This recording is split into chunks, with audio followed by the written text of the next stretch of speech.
Oh, blissful, blissful afternoon, beautiful people. I love y'all. I really do. These conversations are great. They're not only helping me, they appear to be helping others. This breeze feels so nice on my veranda. I got a new plant today that my neighbor blessed me with. So we got a new addition to the family. Um, so this is part two. So yesterday was flexibility. Flexibility is a must in order to live in Grenada. Flexibility is a must in order to live. See, we're not talking about visiting. Visiting and living is two totally different things. So we're talking about people that make a decision to leave their country, find a new country, embrace it, make it your own, and everything that comes with it. So we talk about everything that will come with someone that has got up and left their country and come here. So yes, this is part two, and I think we left off on financially. We was talking about why flexibility is so important, why you need to be flexible to live in. You have to go back and watch part one, or you won't have a clue what I'm talking about. Or unless you're good at picking up in the middle of stories, and most people are not. Some people are. So I thought about all the people that are being deported. Did y'all see the list? I saw the list. And Grenada, I think it's 145 or 154. Anyway, it's 100 and something. It's too damn many. How about that? I don't know what their situation is. I don't know what the situation is. Like why you would be somewhere. One man, I was looking through the news, which I don't normally get into. I ain't into the whole politics. I ain't into none of that. But I just happened to be scrolling. One man been working in the U.S. for 30 years. So they let him go immediately to prepare for the deportation. They gave him 1 week. I said, 30 years. Ugh. I hope they let him file for his retirement package. I hope they can direct deposit his money and do everything. I hope they work with him. Because if they don't, you don't work for the U.S. for 30 years. You should have a whole lot coming your way, but 1 week is normally not a time, but maybe in these circumstances. So we said this part two was going to be more about speaking to encouraging our men, our Black African men. Yes, they were stolen from Africa, the majority of them. They dropped y'all off here. They dropped us off in America. That's why when people say natural, you don't know nobody, was you related to anybody? You have any family? I used to say no really fast. I don't do that anymore because they say natural, it's a whole family up country. That you look just like them. You need to go up there and meet them. That has to be your family. Like every woman, they tell me that everywhere I go. But I began to think about it. I said, wait a minute. Our ancestors could have very well been on the same boat. America and the Caribbean is too damn close for me to be saying, no, I ain't got no family. That's bullcrap. So I don't say it so fast no more. And I don't know. I want to encourage our men if I can. Because the topic is talking about flexibility and how you have to be flexible, to live in Grenada. And we talking mentally, spiritually, financially, and emotionally. And I think we did all of them except for financially and emotionally. And I'm going to start with financially. No, we also ended with the brother confirming, the local guy sitting at the bus station. See, you got to go back and watch the video. Confirming what I was saying. I don't just like to be talking. I do like to speak the truth. I do like to have the big people conversations that people rather not have. Yes, we got far too many men running around here begging women for money. We do. And they fine as hell. They fine. It's not like, I ain't just talking about some bum vagrants on the street. I ain't talking about that. I'm talking about some fine ass. But they begging. And women lose respect for that. I don't care how you put it. She's going to view you different. She's going to no longer see you as a provider. Now, it's different. I ain't saying a woman won't share her everything with her king. Of course we will.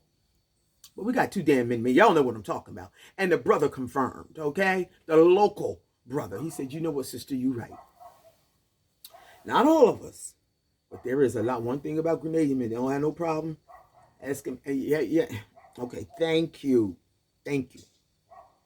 So I want to just kind of let you know how great you are. Like, you know what my friends say to me? And this is the truth. They said, Natural, you're going to remain single. You know why? Because you refuse to date outside your race. Even though I'm trying to be open to consider that, I've refused to give up on my black brothers. And you can only date in your environment. And guess what? I know for sure. I'm just saying, we got to do better as a people. We got to do better as a people. You know what? Brothers, none of us are perfect. And we need you. I promise you we need you. But we are not open to the fact that a lot of y'all, let me tell you what I see. And I hope the ones coming back that are being deported by this Trump administration stuff, don't come back here and act like you poor because this is a rich environment. Now listen to what I'm saying. Don't come back here because the ones you got sitting here, you got a lot. I'm going to give you an example. I'm going to give you an example of what I'm saying, okay? So I was friends with this guy. And he was working when I met him. He was doing food. I know for sure he's excellent in food, not just cooking it, serving it. He works well with people. I watched his people skills. I sit by his place of space. I'm telling you, soup master with his hands. So something happened with the job. This is all I'm saying. Something happened with him and the brother. They fell out or whatever. And then all of a sudden he went into this slump. He got stuck.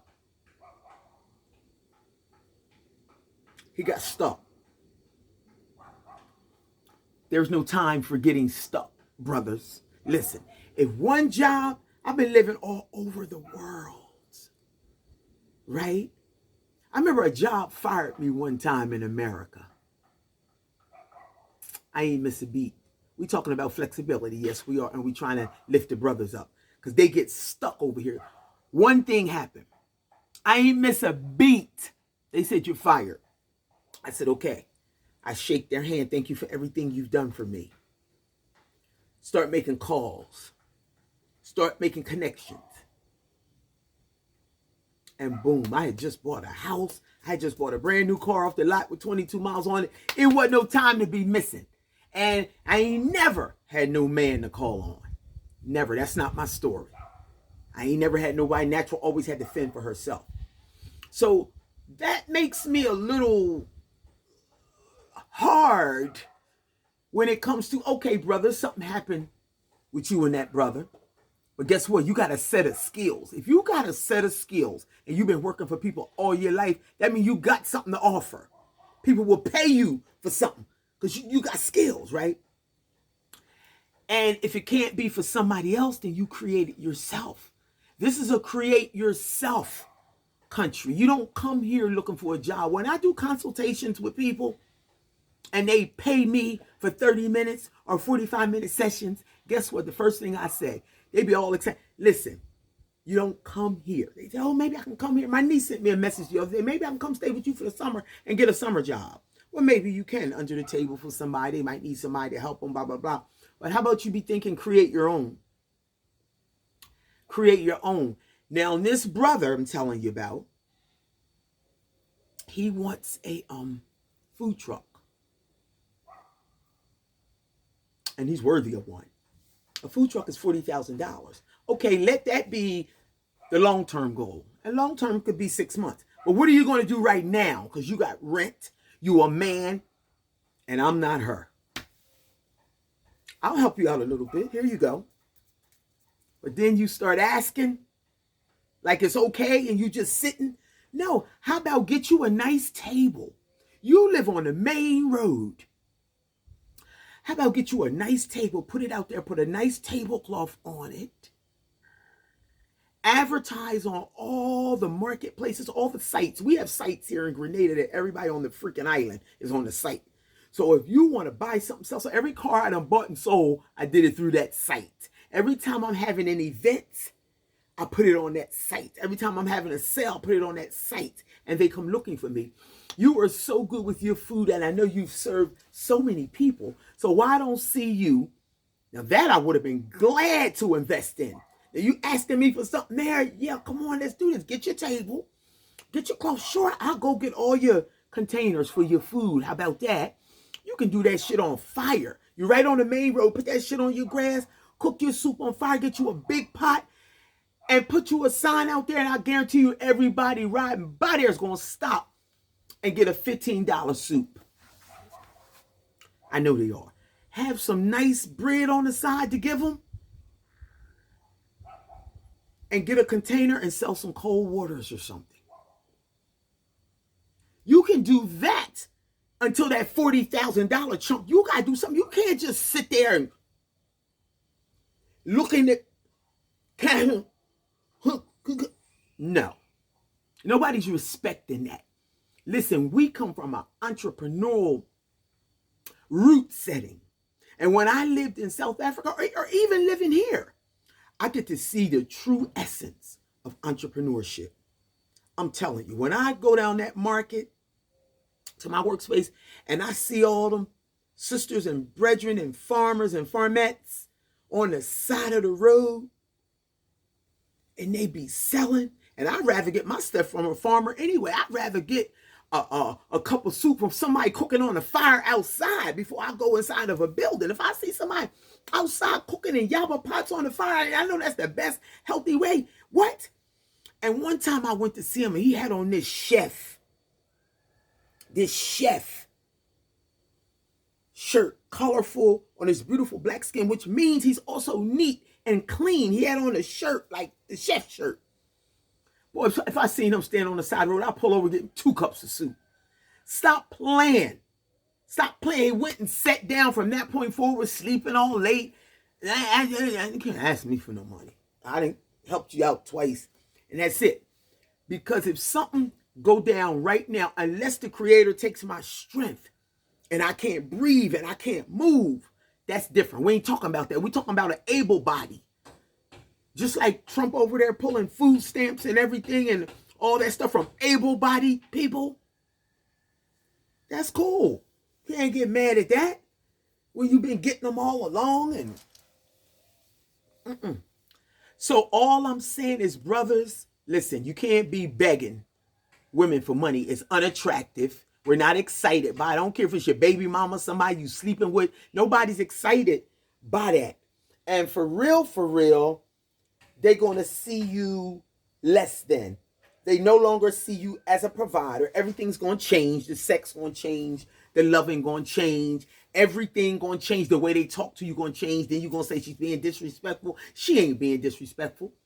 And surely me, I'm not one of the women who's not going to say nothing. Only because I want to see you win. Nobody. If she ain't sitting around, why the hell should you be? Come on, brothers. We got to do better. Stop it. And I understand. Listen. Let me put this in there. I understand the concept. Okay, we live on a beautiful island where people spend thousands of dollars to come here. That's a beautiful thing, to live somewhere where you don't have to worry about taking a vacation from, just for the simple fact it's a small place and you might want to take a vacation every now and then, or you'd be crazy and loony as hell. And I'm sorry for the people that don't have access to getting up and moving out for a minute and then come back and refresh, because if you just sit here forever and ever, you'd be just as bad as a... Now, I'm just saying, it's nice to have an outlet some kind of way. That's what I find. and then come back. That's why every time I'm able to go and come back, I appreciate those times, because I love living on the island, but you need to get away every now and then. So I'm just sharing these little episodes and or analogies because